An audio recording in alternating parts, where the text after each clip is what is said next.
آپ یہ نوٹس کریں گے دنیا میں کہ آپ کسی کو برائی کی طرف بلائیں، آپ کو بہت سارے ساتھی مل جائیں گے، لیکن اگر آپ کسی کو نیکی کی طرف بلائیں گے تو آپ کو ساتھ دینے والا بہت کم، آپ کا ساتھ دینے والا بہت کم لوگ ہوں گے، اور ممکن ہے کہ کوئی ساتھ ہی نہ دے اور آپ کو اکیلے اس راستے پر چلنا پڑے۔ لیکن یاد رکھیں کہ اللہ کے نبی صلی اللہ علیہ وسلم کی جب ہم سیرت پڑھ رہے ہیں اور اللہ کے نبی صلی اللہ علیہ وسلم کو اپنا رول ماڈل اسوہ بنا کر ہم جب چلتے ہیں تو ہمیں اللہ کے نبی صلی اللہ علیہ وسلم کی زندگی سے یہی سیکھ ملتی ہے کہ جو حق کی بات ہوتی ہے اور دین اسلام سے جڑی ہوئی جو باتیں ہیں، جب انسان ان کے بارے میں کسی کو درس دیتا ہے یا ان کی طرف کسی کو بلاتا ہے تو پھر ساتھ دینے والے کم ہو جاتے ہیں اور اپوز کرنے والے زیادہ ہو جاتے ہیں۔ اس سے پتہ یہی چلتا ہے کہ انسان کو اپنی جو آئی مین انسان کو اپنی قدم مضبوط رکھنی چاہیے اور دین اسلام کے لیے جو کام وہ کر رہا ہے اس میں پختگی حاصل کرنی چاہیے۔ بالآخر مکے کے دو بہادر جوانوں نے طے کیا کہ وہ اپنی دانشت میں اس اختلاف و شقاق کی بنیاد اور اس ذلت و رسوائی کی جڑ نعوذ باللہ یعنی نبی صلی اللہ علیہ وسلم کا خاتمہ کر دیں گے۔ تو دو نوجوان تھے مکے کے جنہوں نے یہ سوچا کہ ہم کیوں ہم کیوں رک جائیں نا، ہم کیوں نہ بدل لیں۔ تو آپ سمجھیں، امیجن کریں کہ جو جوان ہوتے ہیں، جو جس کا خون کھول رہا ہوتا ہے، جو اپنی جوانی کے آغوش میں ہوتے ہیں، اس سمے بدلے کی جو آڑ ہوتی ہے وہ بھی بہت زیادہ ہوتی ہے۔ تو دو جو نوجوان اٹھ کھڑے ہوئے وہاں سے مکے سے، اور ان کا بس یہی مقصد تھا کہ معاذ اللہ وہ نبی صلی اللہ علیہ وسلم کا خاتمہ کر دیں گے۔ بعد مبارک میں وضو بنا لے کے تو اس کے بعد چنانچہ جنگ بدر کے کچھ ہی دنوں کے بعد کا واقعہ ہے کہ عمیر بن وہاب جماحی جو قریش کے شیطانوں میں سے تھا اور مکے میں نبی صلی اللہ علیہ وسلم اور صحابہ رضی اللہ تعالیٰ عنہ کو اذیت پہنچایا کرتا تھا، اس کا بیٹا وہاب بن عمیر جنگ بدر میں گرفتار ہو کر مسلمانوں کی خیر میں تھا۔ تو یہاں پر آپ امیجن کریے، سیناریو امیجن کریے کہ جنگ بدر میں کچھ دنوں کے بعد ہی کا یہ واقعہ ہے کہ عمیر بن وہاب جماحی جو ہے ایک دشمنان اسلام آپ اس کو کہہ سکتے ہیں، جو قریش کی شیطانوں میں سے تھا، یعنی اس نے مسلمانوں کو اتنی تکلیفیں پہنچائی تھی جس کا ہم تصور نہیں کر سکتے، اور بہت بڑی اذیتیں اس نے پہنچائی تھی۔ تو اس کا بیٹا جو تھا وہاب بن عمیر جنگ بدر میں گرفتار ہو کر مسلمانوں کی خیر میں تھا۔ اس عمیر نے ایک دن صفوان بن امیہ کے ساتھ حتیم میں بیٹھ کر گفتگو کرتے ہوئے بدر کے کوہ میں پھینکے جانے والے مقتول کا ذکر کیا۔ تو جیسے کہ ہم جانتے ہیں کہ امیہ نہیں گیا تھا نا جنگ بدر میں، تو یہاں پہ صفوان بن امیہ، تو صفوان بن امیہ عمیر نے صفوان بن امیہ کے ساتھ حتیم میں بیٹھ کر، جیسے ہم گزشتہ نشستوں میں بھی اس بات کا ذکر کر چکے ہیں کہ جو حتیم کا حصہ ہے وہاں پر بیٹھ کر یہ لوگ منصوبے بنایا کرتے تھے۔ تو وہ جو جنگ بدر میں کنویں میں پھینکے جا چکے ہیں مقتول جس کا قتل ہوا تھا ان کا ذکر کرنے لگے۔ اس پر صفوان نے کہا کہ خدا کی قسم ان کے بعد جینے میں کوئی لطف نہیں، یعنی جیسے کہ سارے بڑے بڑے سردار مارے گئے تھے نا، ابو جہل I'm so sorry. Just give me a minute. میں یہ بتا رہی تھی کہ جو مقتولین تھے جیسے کہ بڑے بڑے سردار تھے نا، I'm sorry، جیسے سارے بڑے سردار تھے، ابو جہل، عتبہ، ربیعہ، شیبہ، امیہ، سارے لوگوں کو مار دیا گیا تھا نا وہاں پر جنگ بدر میں۔ تو صفوان جو امیہ کا بیٹا تھا اس نے کہا کہ خدا کی قسم ان کے بعد جینے میں کوئی لطف نہیں ہے۔ جواب میں عمیر نے کہا کہ خدا کی قسم تم سچ کہتے ہو، دیکھو خدا کی قسم اگر میرے اوپر قرض نہ ہوتا جس کی ادائیگی کے لیے میرے پاس کچھ نہیں ہے، اور اہل و عیال نہ ہوتے جن کے بارے میں اندیشہ ہے کہ میرے بعد ضائع ہو جائیں گے، تو میں سوار ہو کر محمد صلی اللہ علیہ وسلم کے پاس جاتا اور اس کا قتل کر ڈالتا۔ تو یہاں پر یہ دونوں دوست ہیں، ایک ہے صفوان اور ایک ہے عمیر بن وہاب جموحی۔ تو یہاں پہ اب دیکھیے کہ دونوں دوست حتیم میں بیٹھ کر ایک دوسرے سے گفتگو کریں۔ ایک کہہ رہا ہے کہ میرے اوپر قرضہ ہے، اور مجھے یہ اندیشہ ہے کہ میرے بعد میرے اہل و عیال کو اس کے لیے پکڑا جائے گا، ان کو تکلیفیں نہیں جائیں گی۔ اگر میرے اوپر یہ قرضہ نہیں ہوتا تو پھر میں چاہتا مکے میں اور اللہ کے نبی صلی اللہ علیہ وسلم کا معاذ اللہ قتل کر دیتا،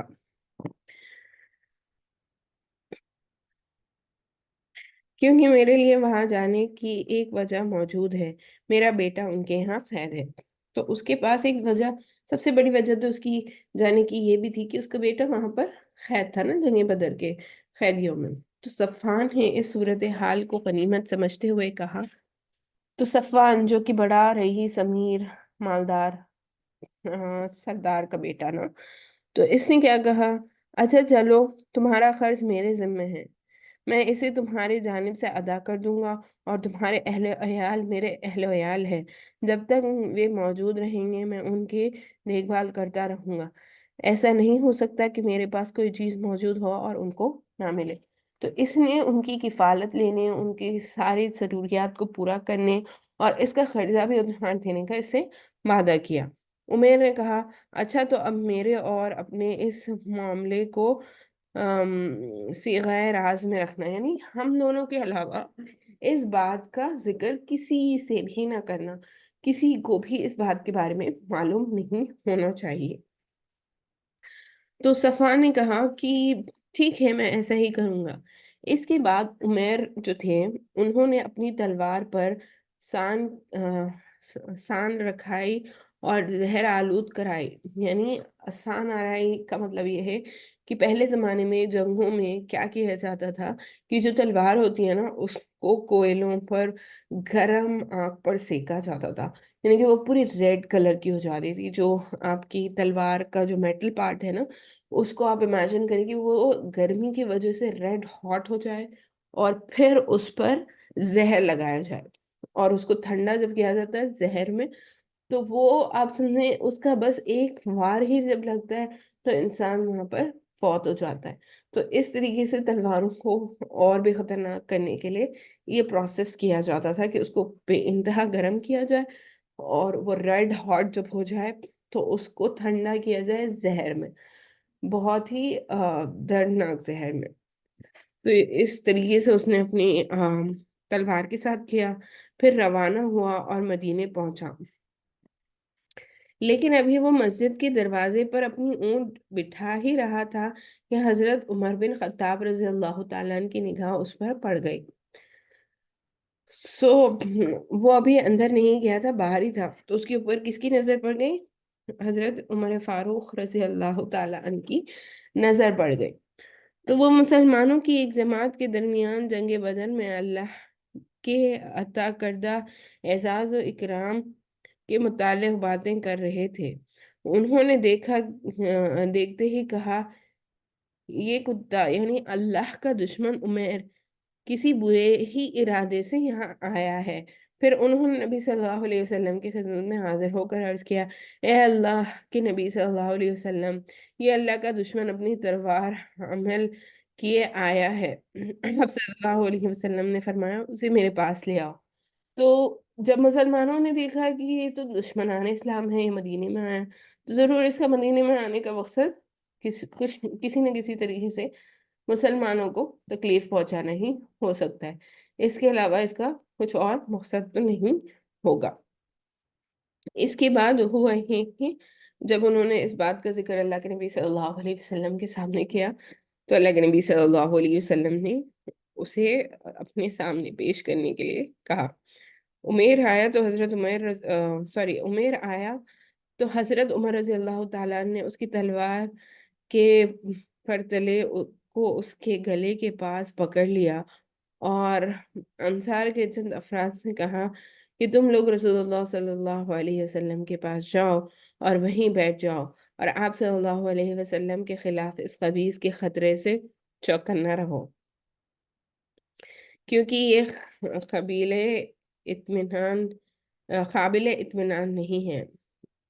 تو اس کی گردن پر رکھ کے، آپ سمجھے تلوار اس کی تلوار ہی اس کی گردن پر رکھ کے عمر رضی اللہ تعالیٰ عنہ نے انصار صحابی سے فرمایا کہ اس سے چوکنا رہو، کیونکہ اس سے اندیشہ ہے کہ اس پر اعتماد نہیں کیا جا سکتا۔ اس کے بعد وہ عمیر کو اندر لے گئے۔ رسول اللہ صلی اللہ علیہ وسلم نے جب یہ کیفیت دیکھی کہ حضرت عمر رضی اللہ تعالیٰ عنہ اس کی گردن میں اس کی تلوار کا پرتلا لپیٹ کر پکڑے ہوئے ہیں، تو فرمایا عمر اسے چھوڑ دو، اور عمیر تم قریب آ جاؤ۔ اس نے قریب آ کر کہا آپ لوگوں کی سب بخیر ہو۔ نبی صلی اللہ علیہ وسلم نے فرمایا اللہ تعالیٰ نے ہمیں ایک ایسے سلام سے مشرف کیا ہے جو تمہارے اس سلام سے بہتر ہے، جو اہل جنت کا سلام ہے۔ اس کے بعد آپ صلی اللہ علیہ وسلم نے فرمایا اے عمیر تم کیوں آئے ہو؟ اس نے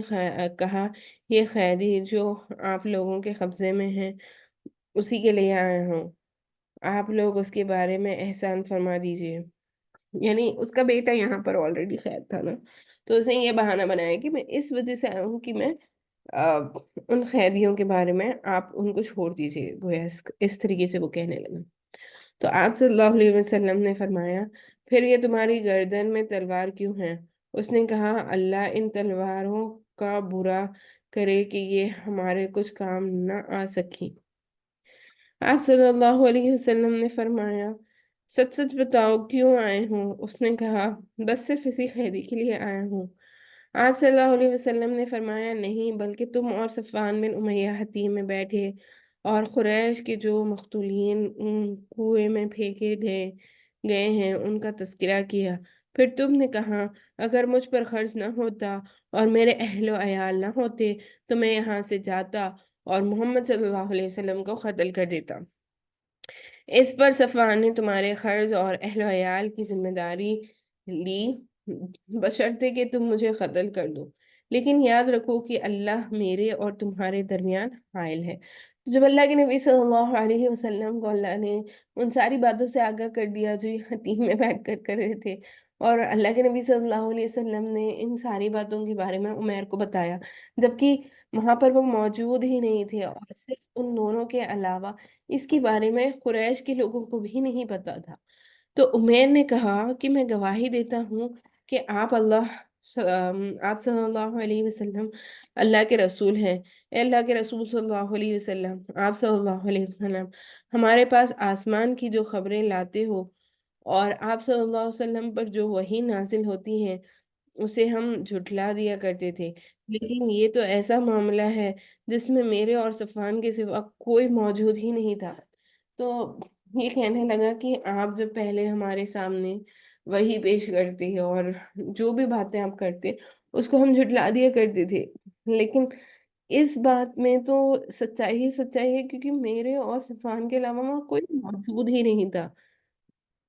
اس لیے واللہ مجھے یقین ہے کہ یہ بات اللہ کے سوا اور کسی نے آپ صلی اللہ علیہ وسلم تک نہیں پہنچائی، بس اللہ کی حمد ہے جس نے مجھے اسلام کی ہدایت دی اور اس مقام تک ہانک کر پہنچایا۔ پھر عمیر نے کلمہ حق کی شہادت دی، تو جو عمیر تھے اب وہ عمیر رضی اللہ تعالیٰ عنہ ہو جائیں گے یہاں سے، کیونکہ انہوں نے گواہی دی اور اسلام قبول کر لیا۔ اور رسول اللہ صلی اللہ علیہ وسلم نے صحابہ کرام رضی اللہ تعالیٰ ان کو مخاطب کر کے فرمایا اپنے بھائی کو دین سکھاؤ، قرآن پڑھاؤ اور اس کے قیدی کو آزاد کر دو، یعنی اس کے بیٹے کو بھی آزاد کر دو۔ تو یہاں پر آپ امیجن کریں اس کا دوست جو صفوان ہے وہ لوگوں سے کہتا پھر رہا تھا کہ یہ خوشخبری سن لو کہ چند ہی دنوں میں ایک ایسا واقعہ پیش آئے گا جو بدر کی مصیبتیں بھلوا دے گا۔ یعنی اس نے یہ تو لوگوں سے ڈائریکٹلی نہیں کہا کہ جو انہوں نے ڈسکس کیا تھا کہ عمیر جائے گا اور معاذ اللہ کے نبی صلی اللہ علیہ وسلم کو قتل کر کے آئے گا، اس سے تمہیں خوشی ملے گی، بلکہ وہ لوگوں میں ایسے کہنے لگا تھا کہ کچھ ہی دنوں میں ایک ایسا واقعہ پیش آئے گا کہ تمہیں جو جنگ بدر میں جو تکلیفیں پیش آئی تھی اب وہ خوشی میں تبدیل ہو جائے گی۔ ساتھ ہی وہ آنے جانے والوں سے عمیر رضی اللہ تعالیٰ عنہ کی بابت پوچھتا بھی رہتا تھا۔ بالآخر اسے ایک سوار نے بتایا کہ عمیر مسلمان ہو چکا ہے۔ تو جیسے ہم جانتے ہیں کہ پہلے زمانے میں کیا ہوتے تھے، انفارمرز ہوتے تھے، یعنی آگے کا پہلے سے پتہ کرنے والے کچھ لوگوں کو منتخب کیا جاتا تھا۔ جو انفارمرز ہوتے تھے وہ آگے کی خبر لا کر شہر والوں کو دیا کرتے تھے۔ اسی طریقے سے جو انفارمرز کو اس نے عمر رضی اللہ تعالیٰ عنہ کے پیچھے لگایا تھا وہ اس کے پاس پہنچے، صفوان کے پاس، اور بتانے لگے کہ وہ مسلمان ہو چکے ہیں۔ یہ سن کر صفوان نے قسم کھائی کہ اس سے کبھی بات نہ کرے گا اور نہ کبھی اسے نفع پہنچائے گا۔ ادھر عمر رضی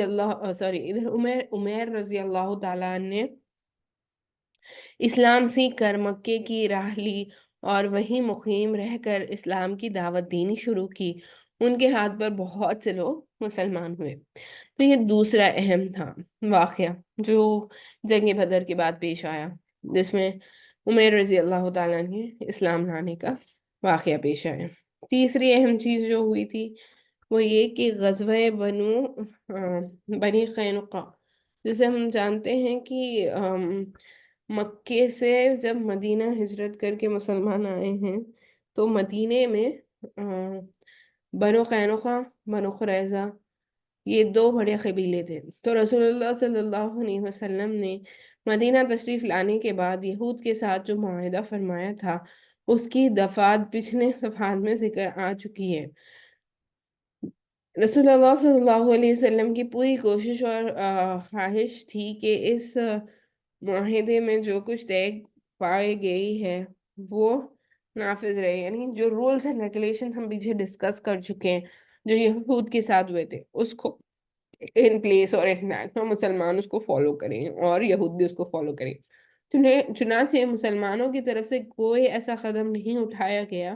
جو اس معاہدے کی عبارت کہ کسی ایک حرف کا بھی خلاف ہو۔ لیکن یہود جن کی تاریخ غدر و خیانت اور عہد سینائی سے پر ہے، یعنی آپ دیکھیں اللہ کے نبی صلی اللہ علیہ وسلم کی زبانی اسی سے دیکھیں کہ یہودیوں کا مزاج یہ ہوتا ہے کہ وہ دھوکہ دینے والے ہوتے ہیں اور ان کے اندر غداری ہوتی ہے، یہ ان کا مزاج ہے۔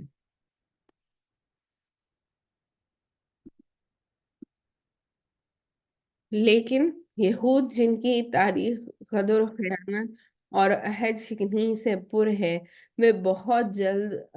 اپنے قدیم مزاج کی طرف پلٹ گئے اور مسلمانوں کی صفوں کے اندر دسیح کاری، سازش، لڑانے بڑھانے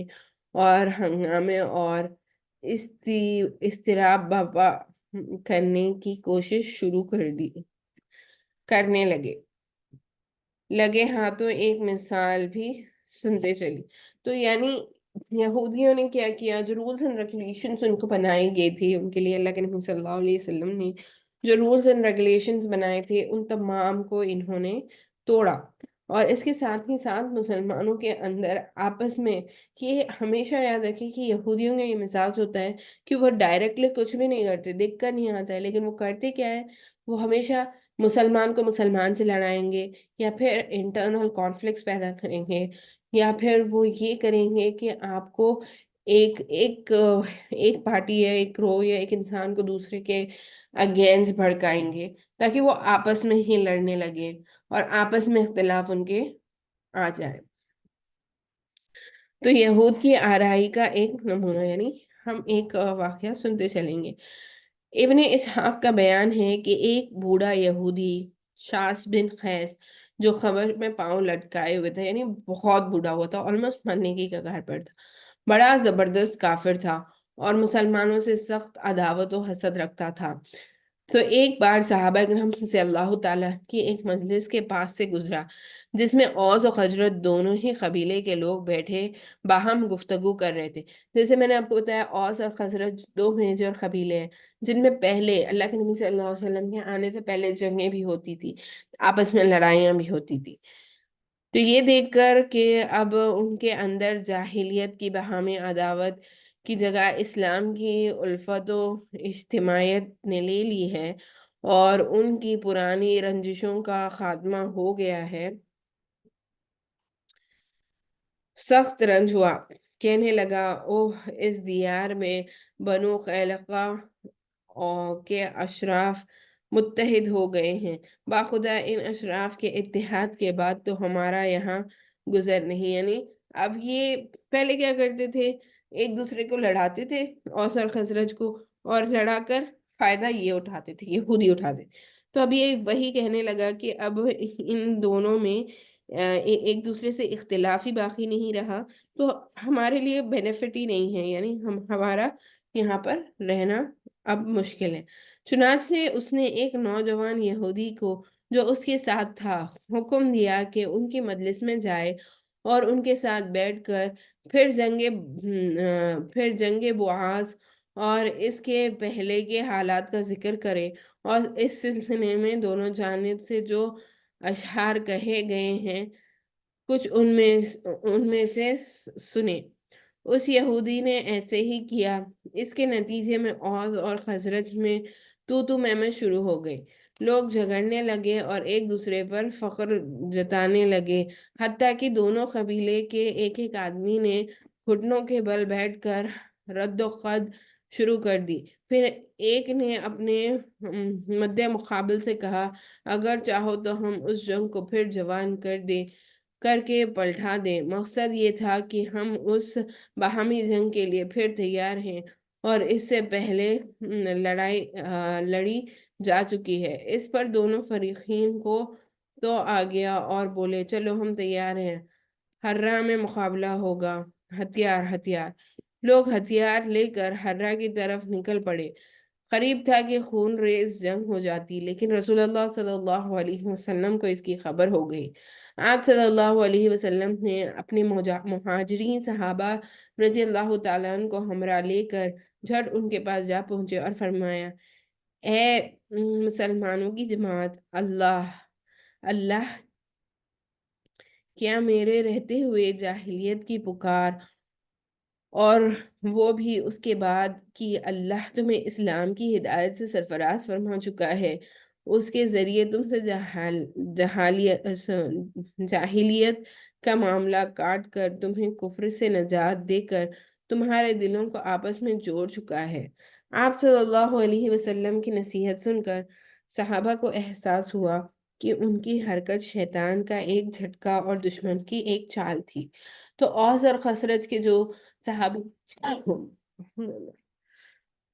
سوری، ہاں تو میں یہ بتا رہی تھی کہ اوس اور خزرج کے جو صحابی تھے جن میں آپس میں یہ یہودی کی وجہ سے جھگڑا سٹارٹ ہو رہا تھا، ان کو یہ ریئلائزیشن ہو گیا کہ واقعی میں دین اسلام لے آنے کے بعد سارے ڈفرینسز دور ہو گئے، سارے رنجشیں دور ہو گئے، اور یہ جو سازش تھی یہ شیطان کی طرف سے تھی۔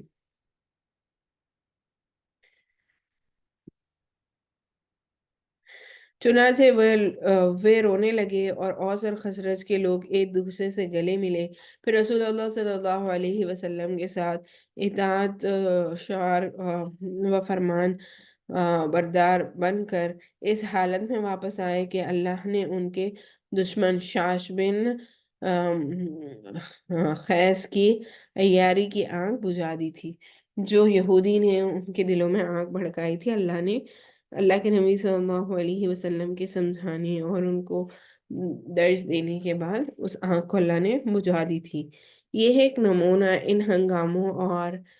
اضطراب کا جنہیں یہود مسلمانوں کی صفوں میں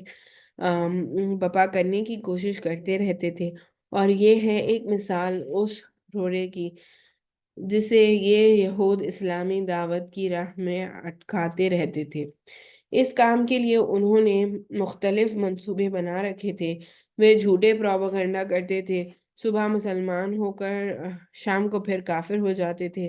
تاکہ کمزور اور سادہ لوح قسم کے لوگوں کے دل میں شک و شبہ کے بیج بو سکے۔ جیسے کہ میں نے گزشتہ نشستوں میں بھی آپ کو بتایا ہے، لیکن دوبارہ بتاتی چلوں کہ مسلمانوں میں جب تک وہ مکے میں تھے، صرف یا تو پکا مسلمان یعنی کمپلیٹلی فالو کرنے والا مسلمان تھا، یا تو پھر کافر تھا، یعنی قریش کے جو لوگ تھے، جو مشرکین تھے، جو اللہ کے ساتھ کفر کرتے تھے، اللہ کے ساتھ شرک کرتے تھے، صرف یہ دو ہی کیٹیگرائزیشن تھا۔ لیکن جیسے ہی مسلمان مکے سے مدینہ ہجرت کر کر آئے ہیں، ایک اور کیٹیگری بن گئی جسے منافقین کہا جاتا ہے، ہپوکریٹس کہا جاتا ہے، جو دن میں مسلمان ہوتے رات میں کافر ہوتے، اور رات میں مسلمان ہوتے تو دن میں کافر ہو جاتے، یعنی بیسیکلی مسلمانوں کے ساتھ مسلمان ہونے کا ڈھونگ کرتے، لیکن ان کے دلوں میں ایمان نہیں تھا۔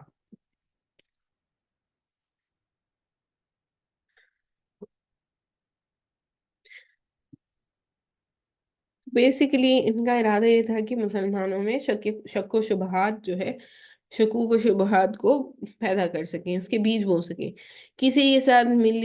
مالی تعلق ہوتا اور وہ مسلمان ہو جاتا تو اس پر معیشت کی راہیں تنگ کر دیتے، یعنی واپسی کی، یعنی اس کا قرضہ معاف نہیں کرتے۔ چنانچہ اگر اس کے ذمے کچھ بقیہ ہوتا تو صبح و شام تقاضے کرتے، اور اگر خود اس مسلمان کا کچھ بقیہ ان پر ہوتا تو اسے ادا نہ کرتے، بلکہ باطل طریقے پر کھا جاتے اور کہتے کہ تمہارے خرچ سے تمہارے اوپر اس وقت تھا جب تم آبائی دین پر تھی، لیکن اب جب کہ تم نے اپنا دین بدل لیا ہے تو اب ہمارا اور تمہارا کوئی لینا دینا نہیں ہے۔ یعنی اگر ان سے کسی مسلمان نے قرضہ لیا ہوتا تو اس کو اپنا قرضہ واپس کرنے کے لیے بڑا تنگ کرتے، لیکن اگر انہوں نے مسلمانوں سے قرض لیا ہوتا تو مسلمان جو صحابہ نے ان کو قرض دیا ہوتا، ان کا وہ قرض واپس نہیں کرتے، اور یہ کہتے کہ قرض تو ہم نے تم سے جب لیا تھا جب تم اپنے آبائی دین پر تھے، اب جب کہ تم آبائی دین پر ہی نہیں ہو تو ہمارا اور تمہارا کوئی لینا دینا نہیں ہے، اور وہ واپس نہیں کرتے، ستاتے تھے اس بارے میں۔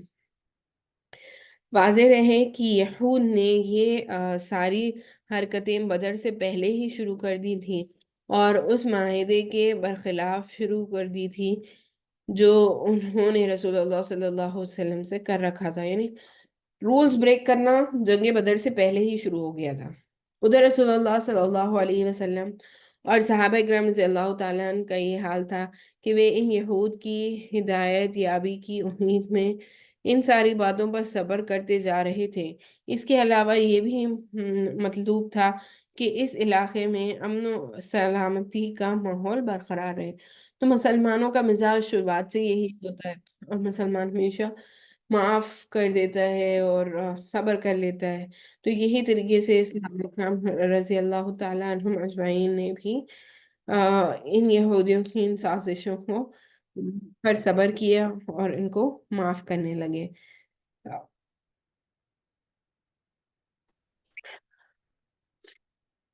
چلیے انشاءاللہ، امید ہے جو آپ کو بتایا گیا، جو سمجھانے کی کوشش کی گئی، آپ کو اچھے سے سمجھ میں آ گیا ہوگا۔ آم، اللہ سبحانہ وتعالیٰ سے یہ دعا ہے کہ ہم نے جو پڑھا، جو سنا اور جو بتانے کی کوشش کی گئی، اللہ سبحانہ وتعالیٰ اس کو قبولیت کا درجہ عطا فرمائے، اور اس کے سبب ہم سب کی مغفرت کا فیصلہ فرمائے، اور ہم سب کو جنت الفردوس میں جگہ نصیب فرمائے، اور بار بار اپنے گھر کی حاضری کے لیے قبول فرمائے۔ آمین یا رب العالمین۔ آخر الدعوانا ان الحمد رب العالمین۔ اس سے آگے کی بات انشاءاللہ ہم اگلے نشست میں کریں گے۔ سبحان اللہ و بحمدہ، سبحانک اللہم وبحمدک، نشہد ان لا الہ الا انت، نستغفرک و نتوب الیک۔ سبحان ربک رب العزت عما یصفون، وسلام علی المرسلین، والحمد للہ رب العالمین۔